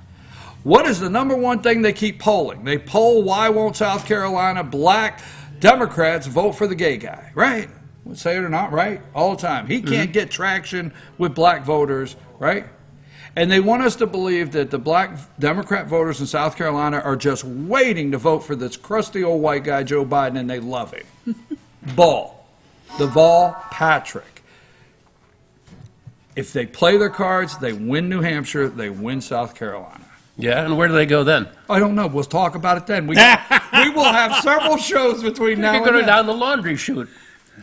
All right, give me your reasoning. I'll tell you the reason. I think with the experience of our first black president, people are not going to go near that again for decades. Okay. Yeah, or lack All thereof, you right. mean. Bruce Yeah. went out there with it for decades. No, I'm with you. Decades. Okay. Okay. Not even a Republican black president? Nope. Boy, we learned our lesson. Now there might be an Indian in there. Folks, I might have to do Howie Kurtz here. I remember when Howie's draw dropped when Molly Hemingway, right? Yeah. Said Eric Carmelo. Howie Kurtz said real quick. Whoa. I didn't do it, boss. I might not have a job tomorrow. Oh my God. That was great. I don't know if you guys saw that. He does a show from 11 to noon on Sunday. Right after we got back from church, Media we watched Matters. it. Yeah, Media Yeah, Matters. but set it up though. Oh, yeah. Fox I put like out that Media nobody Matters. could use the name. Fox put it out. Right. They put tape over Tucker, Sean. You do not say Eric Charmello. So you got to set that up and go ahead. Well, I mean, they're a host, but I mean, she's a Fox paid contributor. She did got couch the it by email. saying that this was the name that came out and not redacted, and that's how she kind of covered it. But Howie Kurtz, I mean, he would. Ooh, wow, boss! I didn't do it. Yeah, right. Jeez, that was great. Jane. All right, this next question's for you. So, we're waiting on Horowitz IG report. Let me set all this up. Second, a lot of people out there, maybe, I hate to say unnamed sources and rumor, but that the report may have criminal referrals, okay? There's also some thinking, we'll see, that one may be Comey, okay? Right? Wait a minute, I'm getting ready, I'm getting her wound up, folks, Hey, you listen. don't know. He's setting the stage. Now, the other night, Brett Baer said, Pumpkinhead. do you have to do that? I'm trying to get Jane her serious question. So Pumpkinhead, as Rick refers to him, said that the IG report is ready to be released. Yeah. President Donald Trump and the Attorney General had a closed-door meeting This week. Bring all that forward. What do you think's happening? Ooh. One of two things. I want to hear both. I'm going to tell you both. I'm just trying to decide. And we're going to vote. Decide in my mind in what order to make it more impacting. Okay. So, remember that Trump is a 4-level chess player, right? He can play chess on 4 levels. Think about that. Yep. So, here they come. He's getting ready to go to his big talk down in wherever he was, Louisiana somewhere. And he's 45 minutes late in there with Barr. So, Barr could have said, we've just uncovered this, something just monumental, like, we've got pictures of Brennan concocting all this, and we've got pictures of this and that, and now we have Hillary on, and what do we do? It's so big, how do we hold it? I mean, all of this stuff. Or, this is one or two things, we're on two. It could have been You have my a full play on the attention. third level of chess. It could have been Barr saying, Donald, what'd you have for dinner last night? And, oh my gosh, you had that? Oh, I love it. Well, So you think they just have everybody how wondering? do you think the weather's going? I mean, to make the deep God, state I just go nuts. Well, it was coupled. Well, they were talking about chicken sandwiches versus fish sandwich. Come on. Popeye, can you believe that, Popeye? Do you get the spicy? I don't know. Always. I don't. Always. So who knows? I love that. No, I'm There's listening. so much that I would just love to have happen, but this is right on the top. I would love to have him drop the IG report today, Friday afternoon, 4 o'clock. They drop the report. What does that do? It kills all of the narrative about the impeachment hearings for the weekend shows. Right. But do you wait maybe until next week when you get the rest of these people coming in for their testimony? I don't know. I mean, That next might week could be change. something else. I Because think- everybody will be like, I think up their eyeballs analyzing that, and then bam. There's two sides. Rick is right. All the broadcasts, and I do not watch CNN, Jake Tapper or whatever, or State of the Union or whatever they do on Sunday, but all of the network shows on Sunday set up the run for the week for the most part. And you want to take over all the Sunday shows, is what I you're think saying. it'd just suck Because the air let me right say out this. of all of the impeachment stuff. Two things. Number one, thank you, because I've waited since this, and I said I want to hear, and one of two things. I think you hit a home run. Now they're either in there, he's either in there saying, and he's saying, Mr. President, I got everything. Yeah, this is big. Or let's let them wonder what we're in here talking about. Because And it's I got 45 that. minutes, the I president's got it. late to get somewhere. So it was big, no matter what. It was a But- big move on their behalf to keep the deep state in panic. I mean, people say they're panicked. When was this meeting? This week? This week, yesterday, before when Before he went to Bossier Before City? he went to Bossier City, and he was 45 minutes and it was late. right before he came out and said the IG report is imminent. Well, I And he will didn't say, take any questions going to the No, he helicopter. didn't take. Nope. That's another indication. He didn't take one.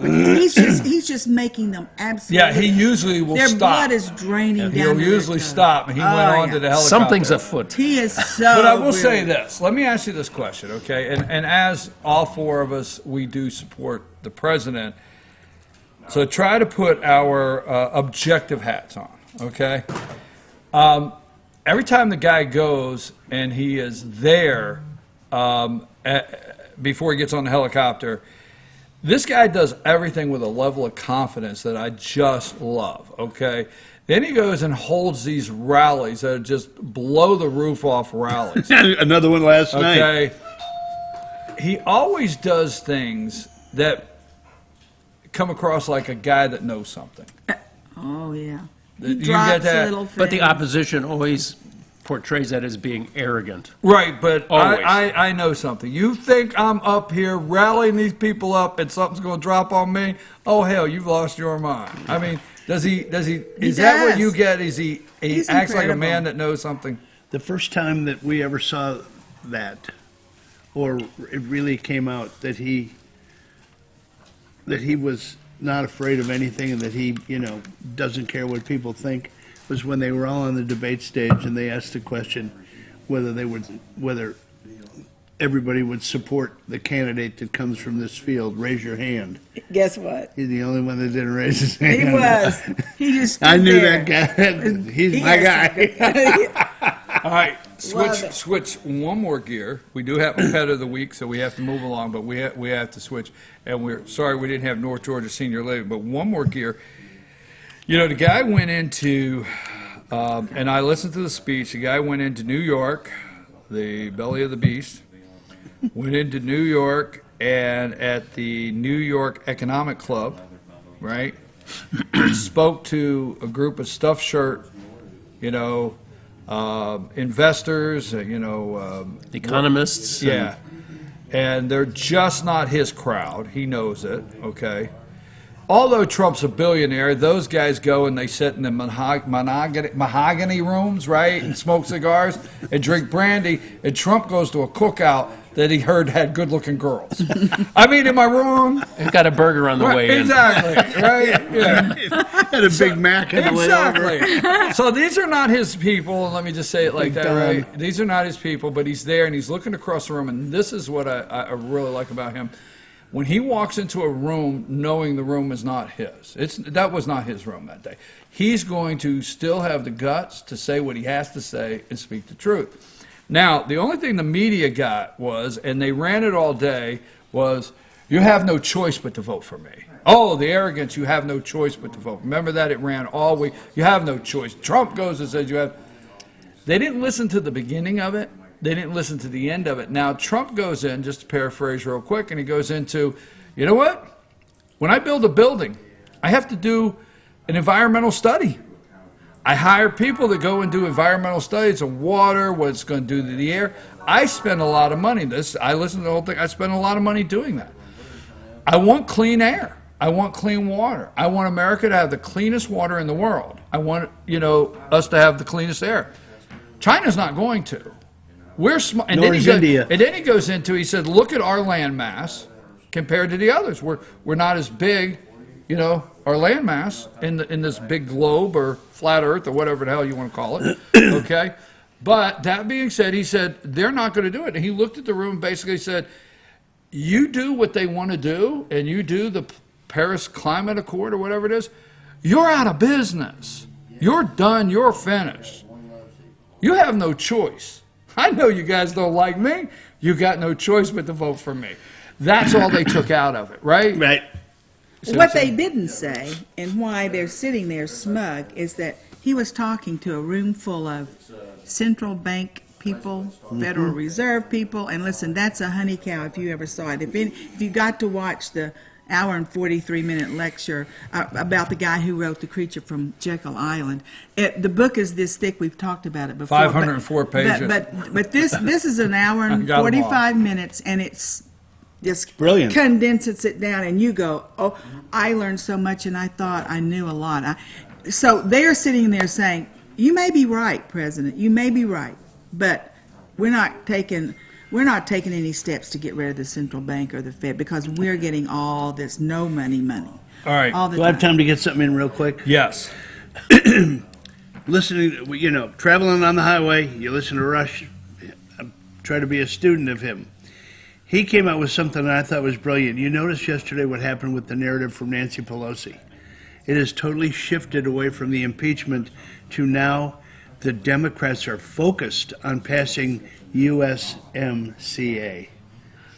She knows that she stepped in it, I believe, with this impeachment based on the first two guys. She knew it when and she is scrambling to try to change the narrative and try to refocus and bring back. We need an accomplishment.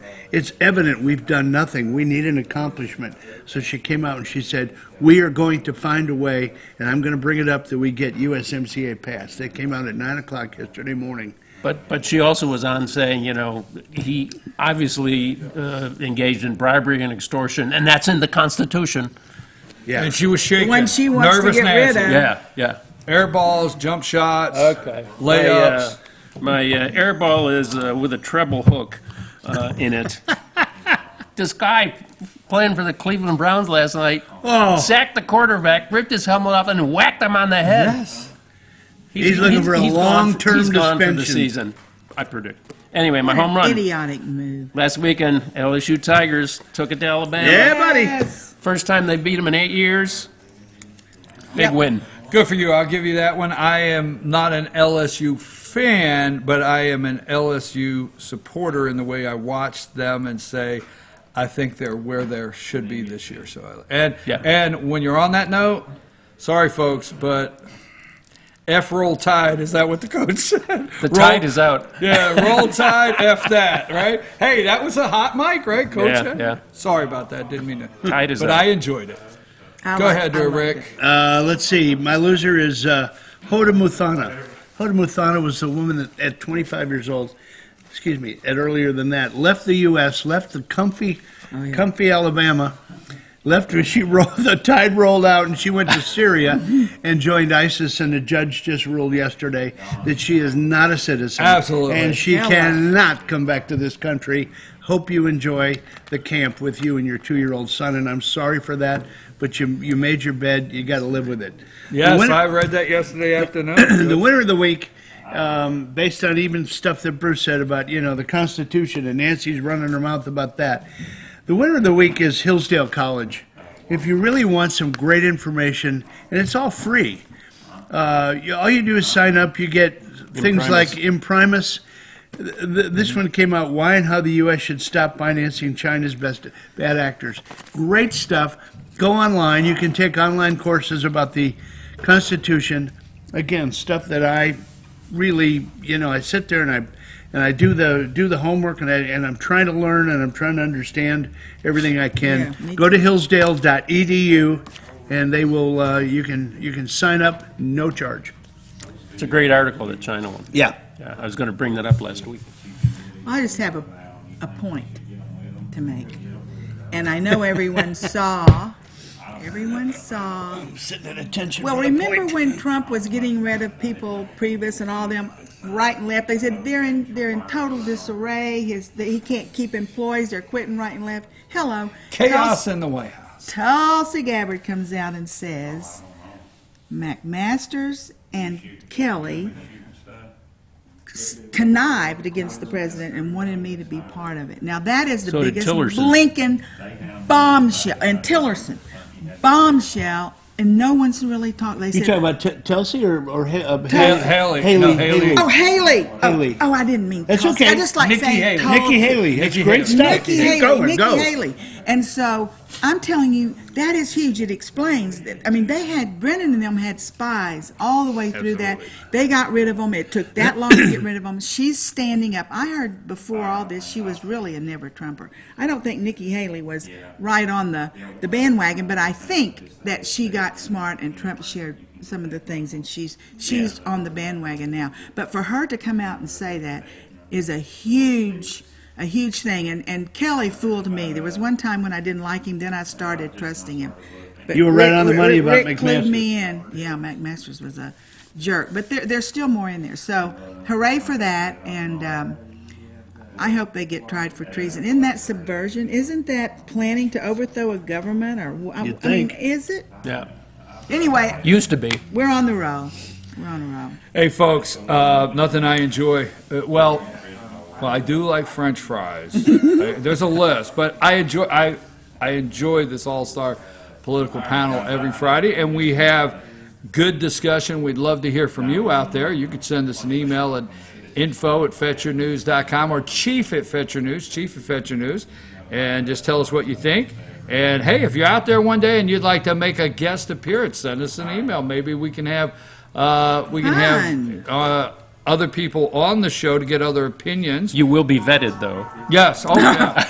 Bye. Usually when you say you don't want me on there, you go straight to the top of the list. So my winner of the week is my friend Jane, okay? Because Jane has, and let me explain this, Me? okay? What? Yeah, Jane has thoroughly gotten in my... Things are happening throughout the week, and immediately I say, wonder what Jane thinks of that. I'm like, this has got to stop.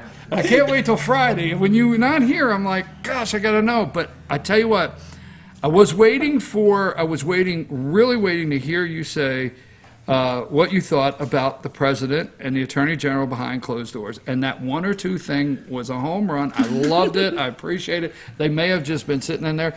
Hey, it might have been like Loretta Lynch and Bill just talking about grandkids. Yeah, it could have been talking about grandkids. A golf game. So, Jane, I appreciate it, and I appreciate the time you take to dig a little deeper. Some of the world would call them going down rabbit trails and holes. Or but educating we're going to yourself. call them. Whatever. We're going to call it digging deeper. Okay. And We're going to call it Jane's Trail. Okay, and I want to say this, we have a pet of the week, but I got an opportunity yesterday to sit down. We have a lot of elections going on in Georgia coming up. We have the 6th district in Georgia, which is currently held by Lucy McBath, which won it beat Karen Handel, which beat John Ossoff. I'm going to say this, Karen Handel at that time was not so warm with the president. Now all of a sudden she likes the president again, so wonder how that happened. Yeah. But I'm not endorsing, Lip okay? flops. I got an opportunity to sit down with a Republican candidate, Marjorie Greene, yes, Republican primary candidate in that district, running against Karen Handel yesterday. Did about a 10-minute video interview with her I'll be posting. So that's the 6th district that we are trying to recapture, we'll call it, from the enemy, Lucy McBath, that wants to take your guns and all the above. Then we have the 7th district, which over in the 7th district, Congressman Woodall is retiring. I think it's his name, right? Rob Woodall, yeah, over in the 7th district of Georgia. Some say he did not campaign last time because actually in the election last year nationwide, that was the closest election for congressional seat was in the 7th district of Georgia. So I got an opportunity to sit down. There's a lot of candidates yesterday with Dr. McCormick. He is, I really enjoyed his video. Again, no endorsements. We got a chance to sit down. He's a candidate in the 7th district, Dr. Rich McCormick, sorry about that. And you'll be able to find that video also. So we're going to follow those races as things progress. We're going to get, and I'm going to tell, all right, I'm going to go ahead and do it now. Let's do it now, okay? Let's do it. Let's do it. No, this is No, let's get don't do serious. Let's get serious. Serious now. Okay, if I can raise the money, and I will, I'm going to go see some people. I'm going to raise the money, and if I can get the credentials to do it, our company is going to cover the Republican convention in Charlotte live. Okay, we're going to go up there. I'm going to go up there, and I'm going to get right into it. You got it? So I'm trying. Nice. So if I call you up and say, I'm looking for some dough, I'm going to Charlotte, this company. We're going to cover politics. So is the suite going to hold all of us? Yeah. I don't do sleeping bags anymore. We got to go. It's time for Pet of the Week. Guys, it's a lot of fun. I thought we were going to close with an REO Speedwagon song. Heard it from a friend. Heard it That from should a be our friend. opening song next time. No, I'm going to Charlotte. We're going to go to Charlotte.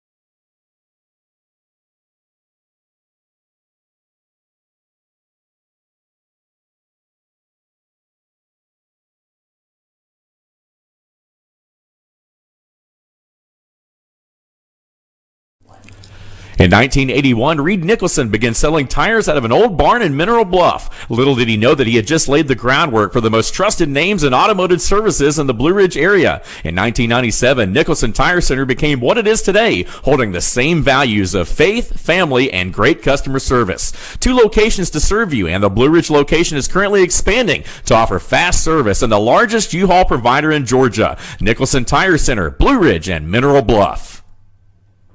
Circuit World has complete queen bedroom packages at amazing prices. Get this queen bed, dresser and mirror, 1 nightstand, bedding set, and free 32-inch TV, all for only $1799.99 or $129.99 a month. Or get this complete queen bedroom set and sleep in style, also for only $1799.99 or $129.99 a month. What an incredible deal! Stop in today at one of our 5 locations and get the furniture you've always wanted at Circuit World.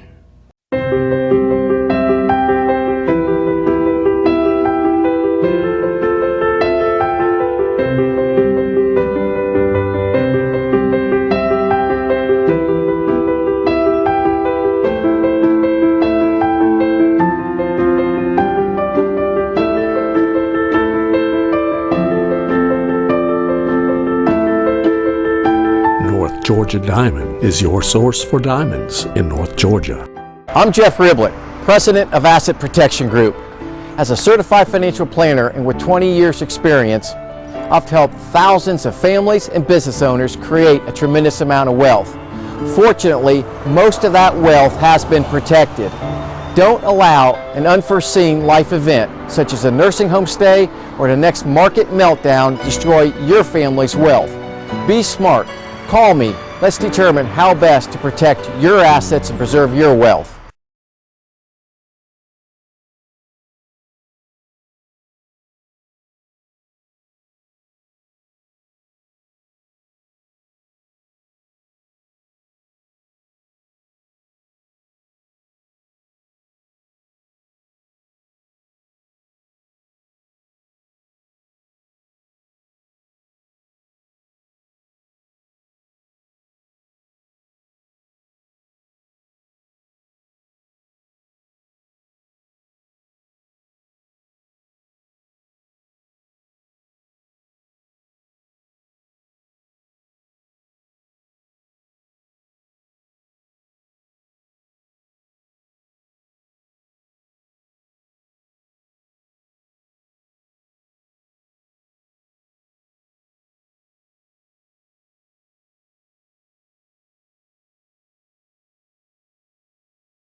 Folks, we're back. I'm your host, BKP.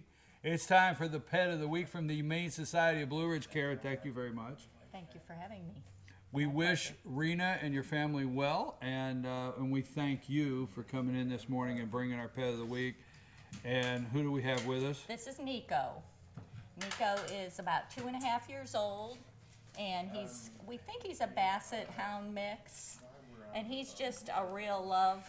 I mean, we were just laying on the floor together. He was kissing on me and kissing on me in the car. He loves car rides.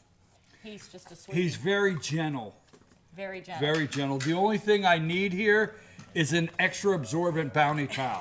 Just a joke. That's the Nico, hound you're coming out of beautiful. him. Yes, but that's okay with me. I don't know with you out there, but you are beautiful. You're a great guy. Now, Nico was, he's kind of a one-dog family. He loves his person. So Nico. It's a couple or one single person would be great for Nico, because Nico just, once he's attached to, he's very protective. He's a great companion. Very good companion. He just loves his person. And I enjoy that. My dog, very protective. And once my dog knows that I'm okay with you, everything's okay. Exactly. And I kind of see this personality here. He's going to be a companion, protect you, a couple. Absolutely. And then once he knows that his person is okay with you, he's going to be fine. Absolutely. Yes. That's what I see. And on a harness, he walks great. He loves to go for walks. I just got done walking him through the Memorial Park at the Humane Society of Blue Ridge, and he's just a sweetheart. I mean, he can't give you enough kisses. That's what I'm concerned. I'm going to get one in a minute. You probably will. He does like to get on the furniture. We're trying to.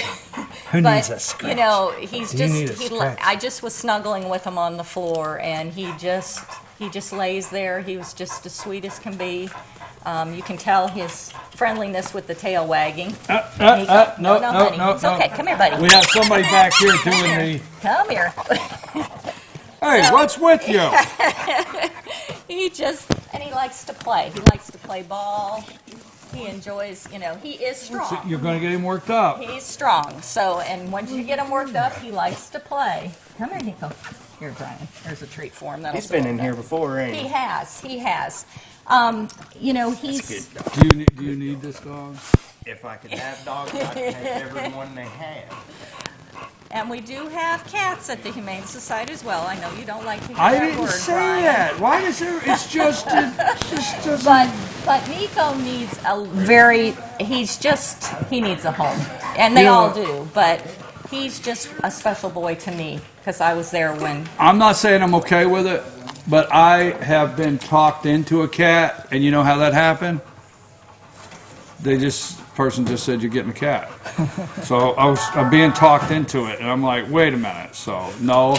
Now I want to make clear for the viewers, I'm not against cats. If you have a cat and you love your cat, I want you to be happy with your cat, okay? Exactly. And then if you want a cat, I want you to come to the Humane Society of Blue Ridge and go down the hall that has cats and get a cat. Okay, there you go.